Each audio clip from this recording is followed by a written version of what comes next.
Hello my YouTube friends, welcome back to my channel the nursing Gyan. तो आज की video में हम लेके आए हैं कार्डियोवास्कुलर सिस्टम की test series. Previous two video में हम कार्डियोवास्कुलर सिस्टम का पार्ट 1 एंड पार्ट 2 डिस्कस किया है। इस वीडियो में हम क्वेश्चंस डिस्कस करेंगे जो कि प्रीवियस ईयर क्वेश्चन पेपर में आ चुके हैं और वो इम्पोर्टेंट एमसीक्यू जो कि आपके आने वाले क्वेश्चन पेपर में भी आ सकते हैं। सो वीडियो के स्टार्टिंग से लेके एंड तक बने रहिए और जो लोग मेरे चैनल में नए हैं तो मेरे चैनल को सब्सक्राइब कीजिए और जो आने वाली वीडियोस को के लिए बेल नोटिफिकेशन को प्रेस कीजिए। सो फर्स्ट क्वेश्चन होगा आपका, what is the outer most layer of the heart cold? Heart की आउटर मोस्ट लेयर को क्या कहते हैं? आंसर में ऑप्शन ए है आपका पेरिकार्डियम, बी मायोकार्डियम, सी एंडोमेट्रियम और डी है आपका मायोमेट्रियम। सो फर्स्टली आपको पता होना चाहिए हार्ट कितनी लेयर से मिलके बना हुआ होता है। जो हार्ट होता है वो आपका 3 लेयर से मिलके बनता है। फर्स्ट में आता है आपका पेरिकार्डियम, सेकंड होता है आपका मायोकार्डियम एंड थर्ड होता है आपका एंडोकार्डियम। सो इस में हम पेरिकार्डियम डिस्कस करेंगे। सो जो पेरिकार्डियम होता है उस फर्दर 2 लेयर से मिलके बनता है, that is your parietal pericardium and visceral pericardium.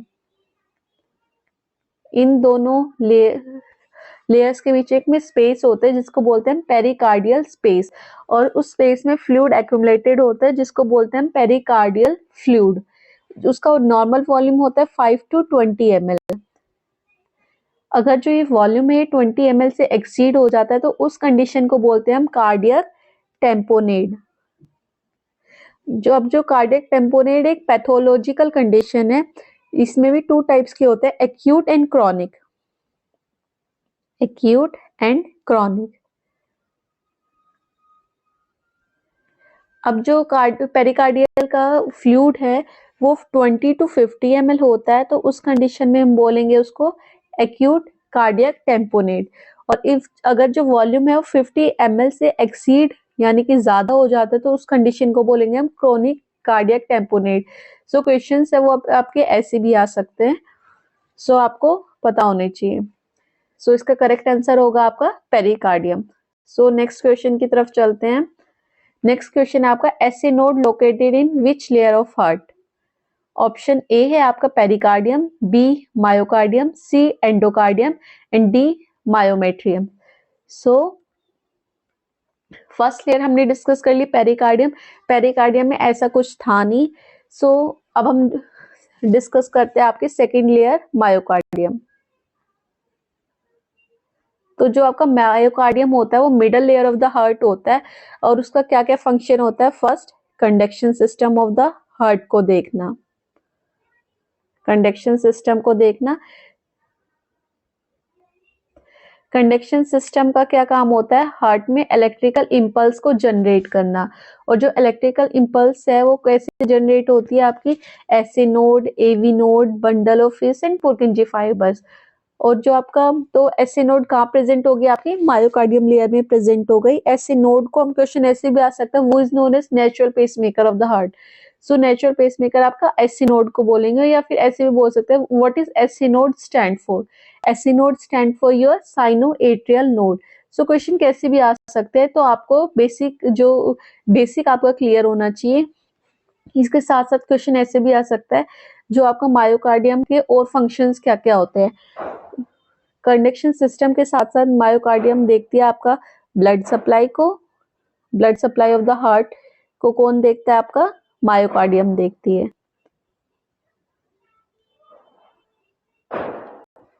इसके अलावा नर्व सप्लाई, आपका लिम्फेटिक सप्लाई,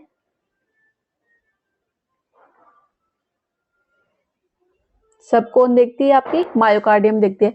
सो मायोकार्डियम आपका important layer of the heart है, क्योंकि ये क्या देखते हैं? Important system, conduction system, blood supply, nerve supply, lymphatic supply. तो ये क्या है? एक इंपॉर्टेंट आपकी लेयर्स है।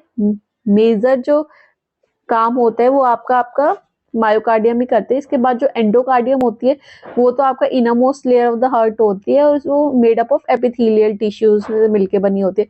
मेजर आपको पता होना चाहिए। इसके अलावा क्वेश्चन ऐसे भी आता है, where SA node is located? तो एसी नोड जो होता है वो नियर राइट एट्रियम के नियर लोकेटेड होती है।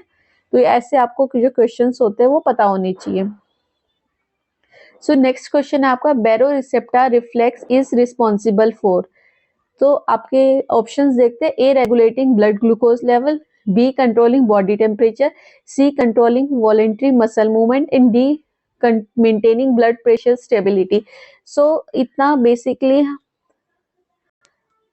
सबको पता है, जो आपका बैरोरिसेप्टर्स होता है is responsible for making blood pressure stability. जब आप इसकी बेसिक फिजियोलॉजी डिस्कस करते हो तब आपको ये प्रॉपर्ली बताता है, जो बैरोरिसेप्टर्स होते हैं वो रिस्पॉन्सिबल होते हैं आपका ब्लड प्रेशर की स्टेबिलिटी को, यानी कि ब्लड प्रेशर एक्सीड भी ना करे, ना हाइपोटेंशन हो, ना हाइपरटेंशन हो, उसको कौन कंट्रोल करता है? आपको बैरोरिसेप्टर रिफ्लेक्स देखते हैं। So let's move to next question, name the largest chamber of the heart.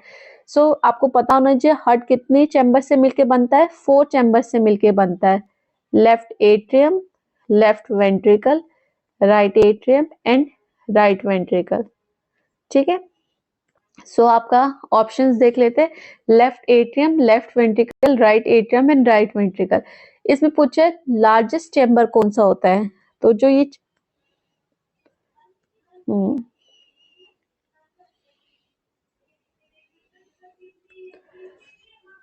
तो जो आपके चैम्बर्स है इनमें सबसे लार्जेस्ट चैम्बर कौन सा होता है? लेफ्ट वेंट्रिकुलर, क्योंकि left ventricular further major artery aorta को सप्लाई करता है, जो कि ब्लड फिर further all over the body circulate करती है। सो इसका करेक्ट आंसर क्या होगा आपका? Left ventricle. So next question की तरफ मूव करते हैं, the P wave on an ECG electrocardiogram represent. P wave क्या रिप्रेजेंट करती है? सो पहले हम ग्राफ बना लेते हैं। ये होता है आपका